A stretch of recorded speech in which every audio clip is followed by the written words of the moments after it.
बहुत ही सुंदर एक गुजरात में उपासक हो गए जिनका नाम था मोहनलाल अग्रवाल। माँ तारा महाविद्या कितनी शक्तिशाली है और माँ तारा की कृपा के कारण आप कितनी बड़ी आपत्ति में से का बचाव हो सकता है, इसका बहुत ही सुंदर उदाहरण मैंने मोहनलाल अग्रवाल जी से जाना था। ये शायद वही है जिनकी आपने पहले बात बताई थी, जो बिल्कुल, बिल्कुल। फर्स्ट जो वाली जो अघोर हमने, नगर हाँ हाँ वागे जो गुजराती में पुस्तक हैं, जो उनका जो निवास स्थान था वो सुरेंद्र नगर था।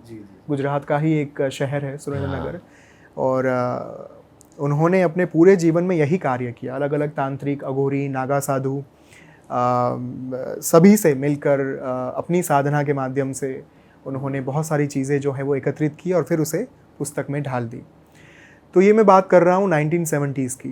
मोहनलाल अग्रवाल जो थे वो बार बार अपना जो दौरा है वो वहाँ पे माउंट आबू है, पर्वत है एक, जहाँ पे अलग अलग देवी देवता जो हैं वो विद्यमान हैं और बहुत ही शक्तिशाली पर्वत है। जैसे गिरनार एक पर्वत है जूनागढ़ में, वैसे ही जो आबू है, माउंट आबू, वो भी बहुत ही पवित्र, बहुत ही पावन जगह है। तो छुट्टी के दौरान वो जा रहे थे, आबू रोड पर उनका निवास स्थान था और उनके एक बहुत ही परिचित तांत्रिक उपासक थे जो थे महाराज अटल गिरी जी।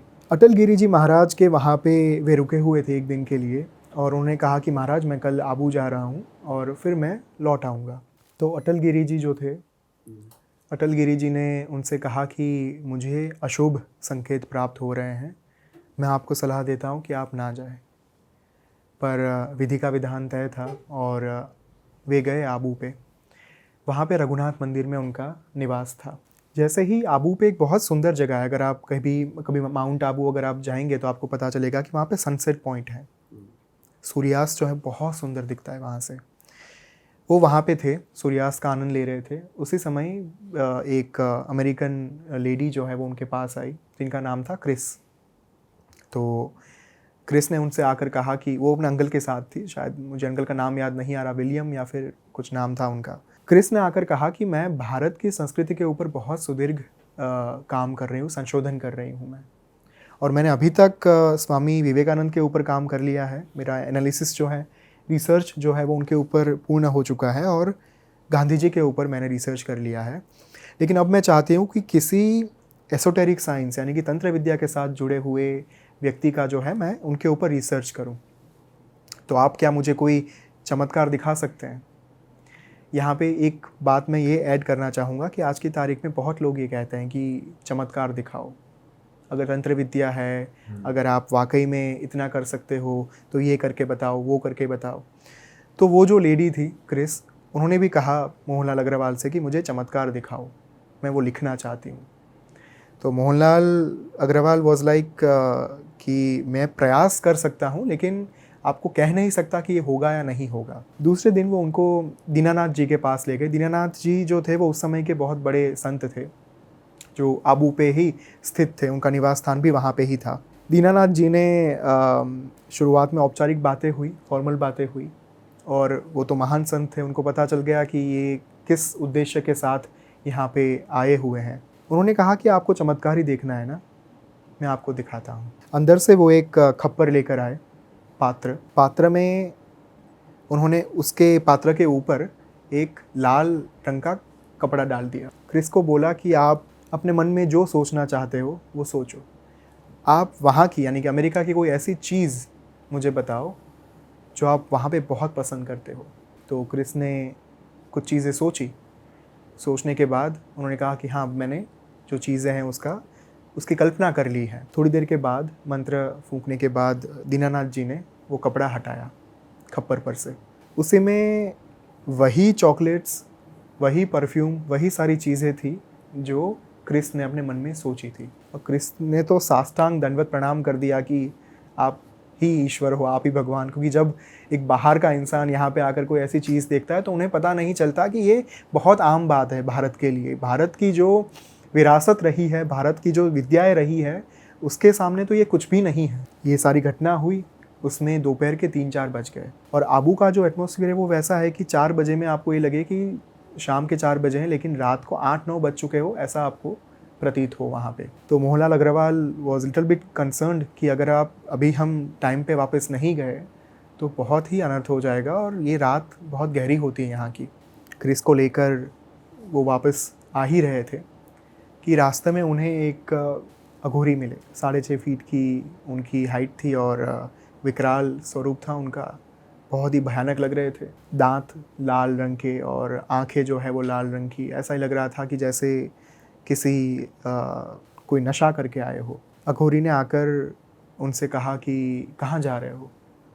रास्ते पर कोई नहीं था। मोहनलाल ने देखा आसपास, कहीं किसी से मदद मिल जाए, किसी तरीके से यहाँ से छूट जाए, निकल जाए, क्या करें, कोई नहीं था। तब मोहनलाल ने कहा क्रिस को कि हम चलते हैं, यहाँ पे नहीं रहना हमें इनके साथ। फिर से एक बार उस अघोरी ने पूछा कि कहाँ जा रहे हो।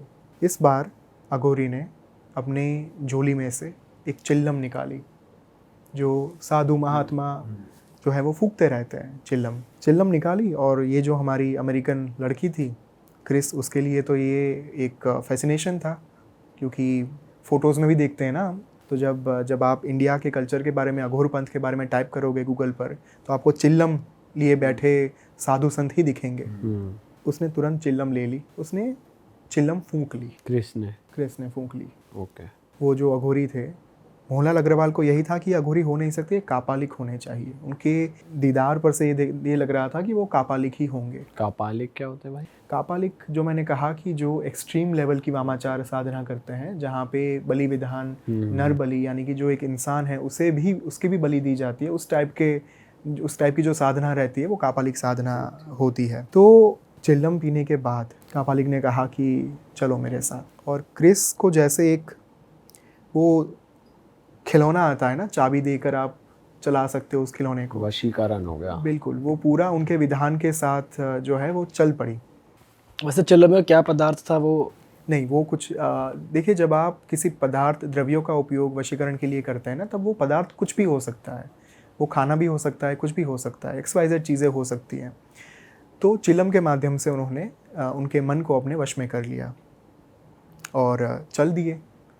मोहनलाल अग्रवाल तो छोड़कर जा नहीं सकते थे, क्योंकि एक तो बाहर के सिटीज़न, जिम्मेदारी बढ़ गई, उनके कहने पर आई थी। वहाँ पे उनके अंकल जो थे वो राह देख रहे थे कि कब बच्चे वापस आएंगे। अब ये लड़की कुछ सुन नहीं रही। मोहनलाल उन्हें एक के बाद एक फोर्स कर रहे हैं कि नहीं जाना है, हाथ पकड़ रहे हैं कि यहाँ से चलो वापस, लेकिन वो लड़की उन्हीं के पीछे जाना चाहती है। तो कापालिक जंगल में गए, बहुत अंदर तक गए। उनकी एक गुफा थी, चट्टानों की बीच में बनी हुई एक छोटी सी गुफा थी।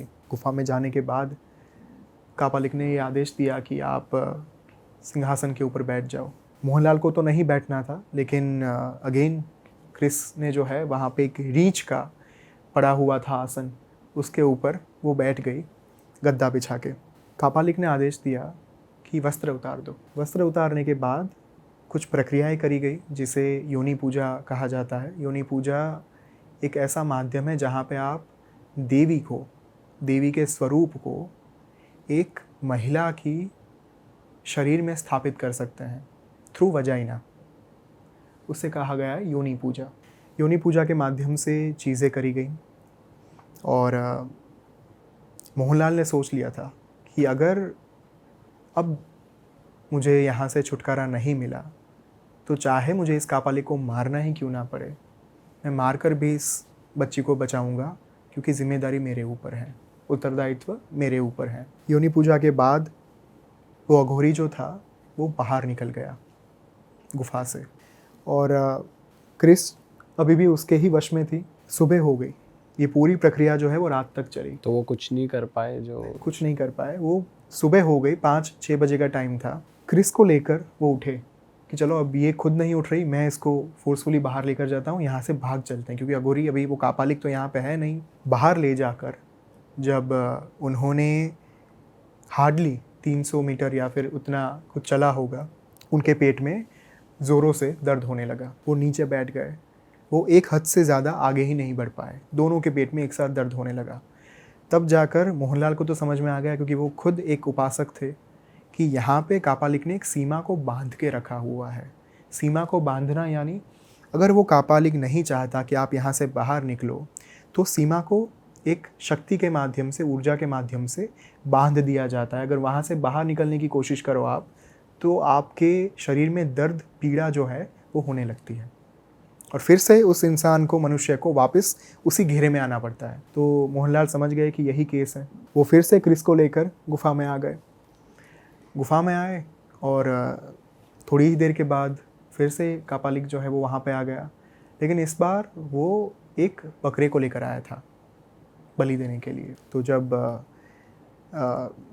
मोहनलाल ने देखा कि अब बहुत कम वक्त बचा हुआ है, अगर अभी मैंने कुछ नहीं किया तो हम दोनों की बलि दे दी जाएंगी। उन्होंने पहले विनती की कापालिक से कि देखिए, मैंने आपका कुछ नहीं बिगाड़ा है, हमने आपका कुछ नहीं बिगाड़ा है, हम तो यहाँ से जा रहे थे, हमने आपको डिस्टर्ब तक नहीं किया, आप हमें छोड़ दीजिए।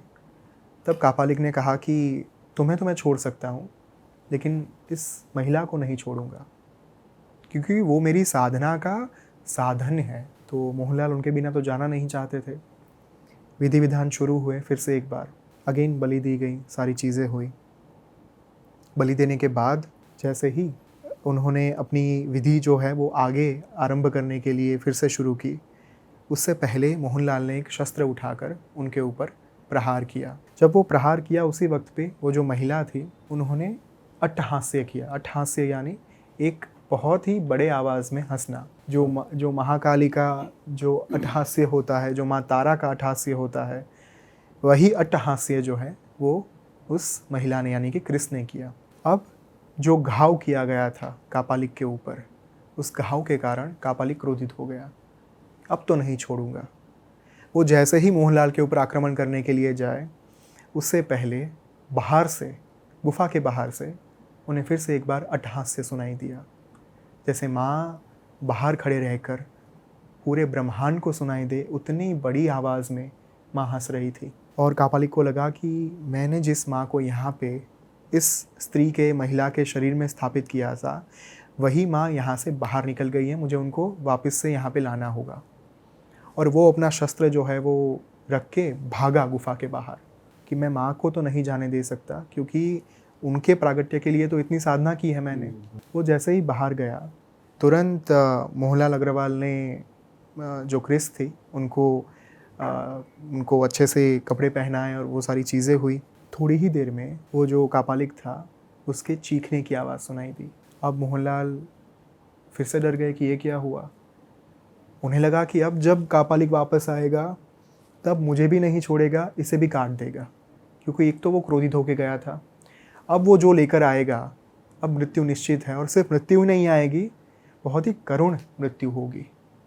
इतनी खराब मृत्यु वो देगा कि मैं जन्मों जन्म तक याद रखूँगा इस मृत्यु को। कापालिक नहीं आया। बहुत लंबा वक्त जो है वो बीत गया, बहुत घंटे बीत गए। वो डरे हुए थे।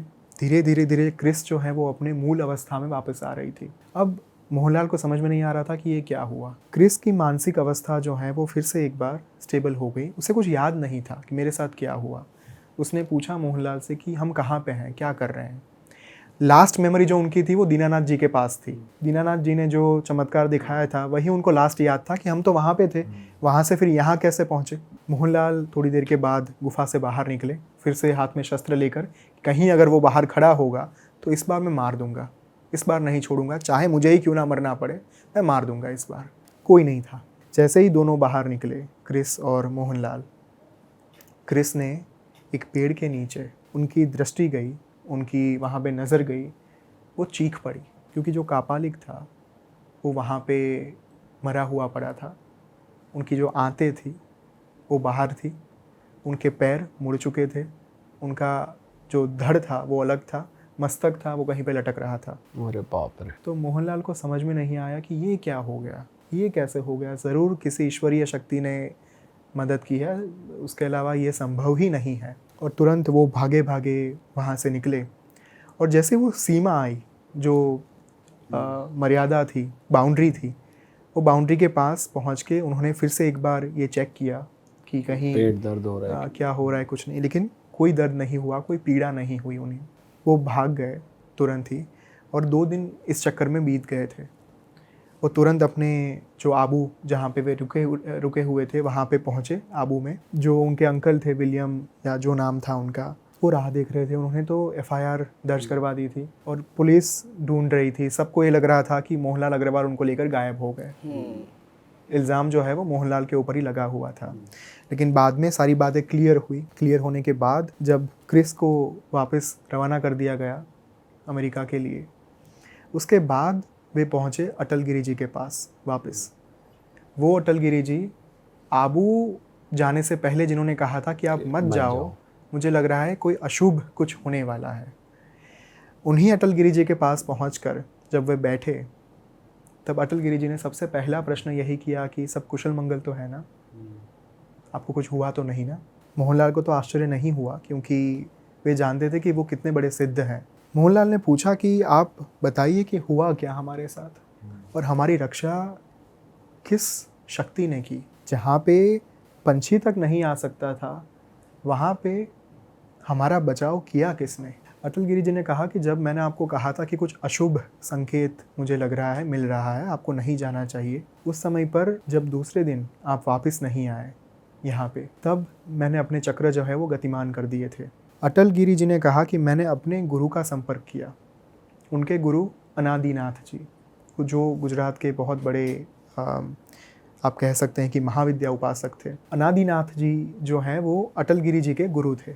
उन्होंने जाकर पूरी बात बताई कि ऐसा ऐसा हुआ है, मुझे संकेत मिला था, लेकिन अब मुझे पता नहीं है कि क्या हो रहा है। और तुरंत एक यक्षिणी को भेजा गया आदेश देकर कि आप जानकर आओ कि क्या हो रहा है वहाँ पे। यक्षिणी जो है there is a positive form entity basically, वो कर्ण पिशाचिनी की तरह नहीं होती। माँ की बहुत संगीनी शक्तियाँ हैं, योगिनी, यक्षिणी, नित्या। तो उनमें से एक जो है यक्षिणी, जो हकारात्मक ऊर्जा होती, पॉजिटिव एनर्जी होती है, उनको भेजा गया कि आप पता करके आओ कि हो क्या रहा है उनके साथ। वो यक्षिणी आप तक पहुंची, यानी कि मोहनलाल के पास पहुंची थी।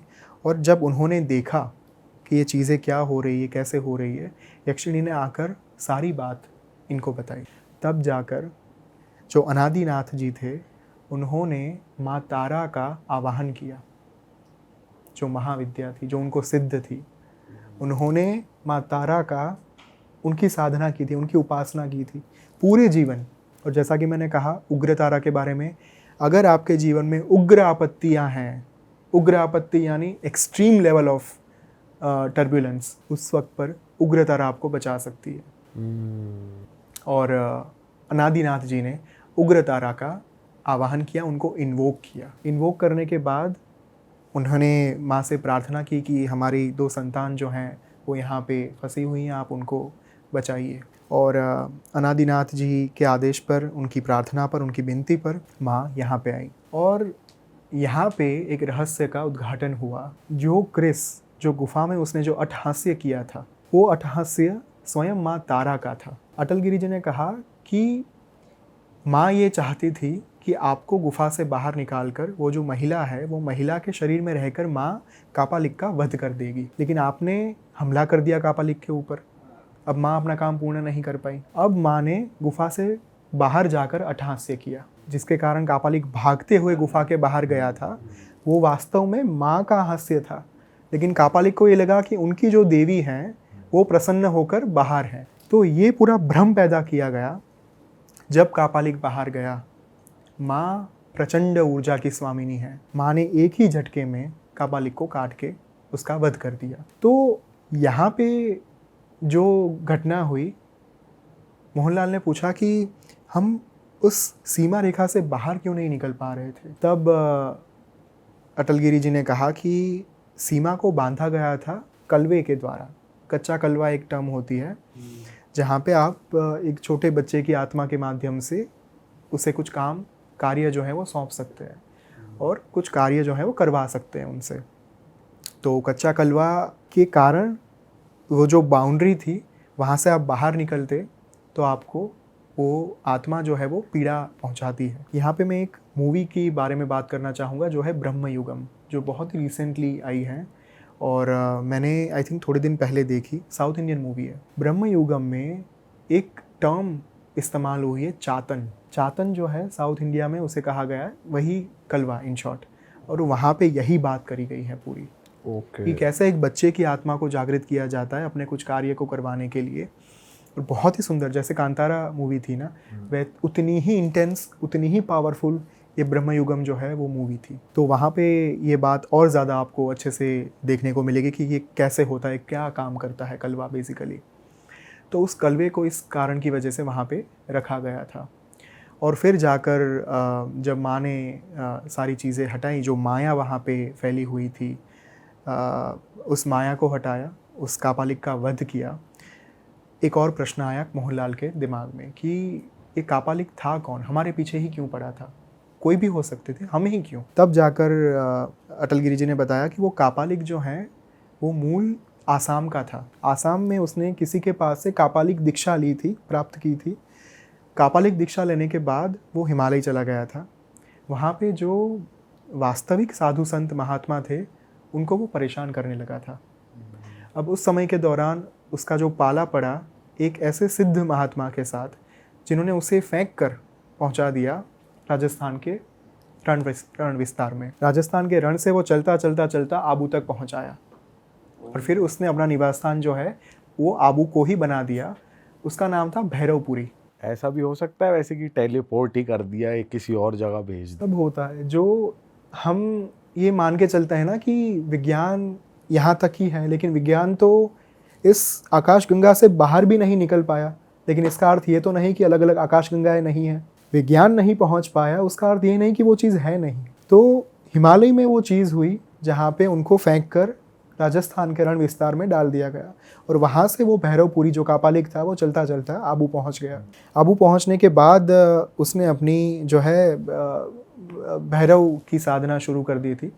स्मशान भैरव को वो सिद्ध करना चाहता था और उसके लिए उसने ये जो पूरी घटना है, जो विधि हुई, वो विधि उसने की थी।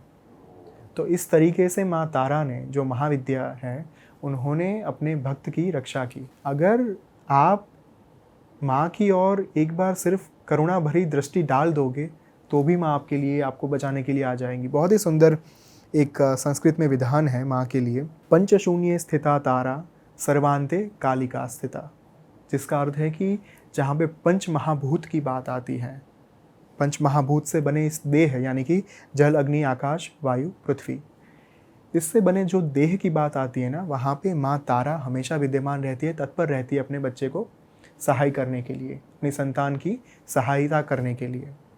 सर्वांते कालिका स्थिता, लेकिन जब सब कुछ अंत हो जाता है, सर्व का अंत हो जाता है, तब महाकाली आपके लिए वहाँ पे खड़ी होती है। तो this was the essence of the story.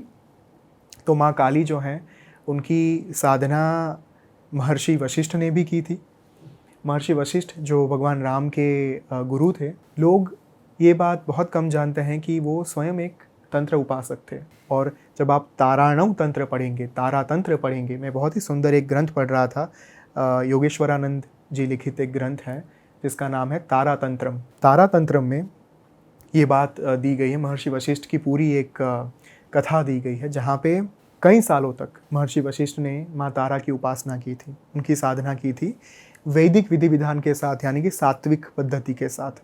लेकिन माँ प्रसन्न नहीं हो रही थी और उन्हें क्रोध आ गया। क्रोध के कारण जब उन्होंने अपने हाथ में कमंडल लेकर जल लिया और माँ को श्राप दे दिया कि आगे से आपकी उपासना फलीभूत नहीं होगी, उसी वक्त से महाविद्या जो तारा है उनकी उपासना निष्क्रिय साबित होने लगी। जो मूल मंत्र था वो था ओम रिंग त्रिंग हुम फट। लेकिन जब महाविद्या के इस मंत्र को श्राप दे दिया गया, तब इस मंत्र ने काम करना बंद कर दिया। जब आकाश में भविष्यवाणी हुई कि ये अनर्थ हो चुका है, ये नहीं करना चाहिए था, भगवान ब्रह्मा ने आकर उनसे ये कहा कि अगर आप माँ तारा को सिद्ध करना चाहते हैं तो आपको चीनाचार पद्धति से सिद्ध करना होगा। चीनाचार यानी आप जो उस समय का चीन क्षेत्र था, तिब्बत जिसे हम कहते हैं, वहाँ पे जाकर आप भगवान बुद्ध से दीक्षा लीजिए, चीनाचार दीक्षा।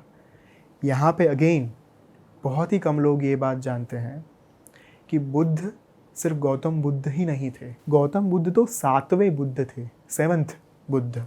अच्छा। उनसे पहले 6 बुद्ध और हो चुके थे, जिनमें से 3 ब्राह्मण थे, 3 क्षत्रिय थे। तो ये उन्हीं की लीनिएज थी, गौतम बुद्ध। बिल्कुल। और बुद्ध जो है वो एक अवस्था बेसिकली थी। तो गौतम बुद्ध एक्चुअली 7वें बुद्ध थे, लेकिन महर्षि वशिष्ठ ने जिस बुद्ध के पास से जिन्होंने दीक्षा ली, चीनाचार दीक्षा, वो बुद्ध भगवान विष्णु के अवतार थे। और ये कथा दी गई है ताराणव तंत्र में, क्योंकि अगर मैं रेफरेंस नहीं दूंगा यहाँ पे लोग फिर से पूछेंगे कि आप ये किस बेसिस पर आप बात कर रहे हो। हमारे ग्रंथों में सब कुछ दिया गया है, लेकिन हमें सिर्फ पढ़ना है वो। तो फिर उन्होंने वहाँ पे जाकर दीक्षा ली, चीनाचार दीक्षा। उन्होंने फिर से माँ की साधना शुरू की और शापोद्धार किया। शापोद्धार करने के लिए मूल मंत्र में एक एडिशन किया जाता है। जो मूल मंत्र था वो था ओम रिंग त्रिंग हुम फट। लेकिन जो दीक्षा के बाद उन्होंने जो फिर से साधना की, शापोद्धार किया, वो मंत्र था ओम रिंग स्त्रिंग हुम फट। हम ये मंत्र ऐसे बता सकते हैं पब्लिकली? बता सकते हैं, क्योंकि मैं इसी बात के ऊपर आ रहा था। देखिए, हमने बहुत सालों तक, बहुत सेंचुरीज तक गुप्त ज्ञान करके चीज़ों को संजो के रखा, और गुप्त ज्ञान के चक्कर में ही आज हमारी विरासत लुप्त हो गई है। तंत्र के जो मूल एस्पेक्ट हैं, जो मूल सत्व है तंत्र का, वो लुप्त हो चुका है। अगर अभी भी हम इसे बाहर नहीं लाएंगे, लोगों के समक्ष नहीं लाएंगे, तो ये बचेगा ही नहीं। इतना ही नहीं, मैं डेफिनेटली शास्त्र का जो मत है उसमें बहुत हद तक मानता हूँ।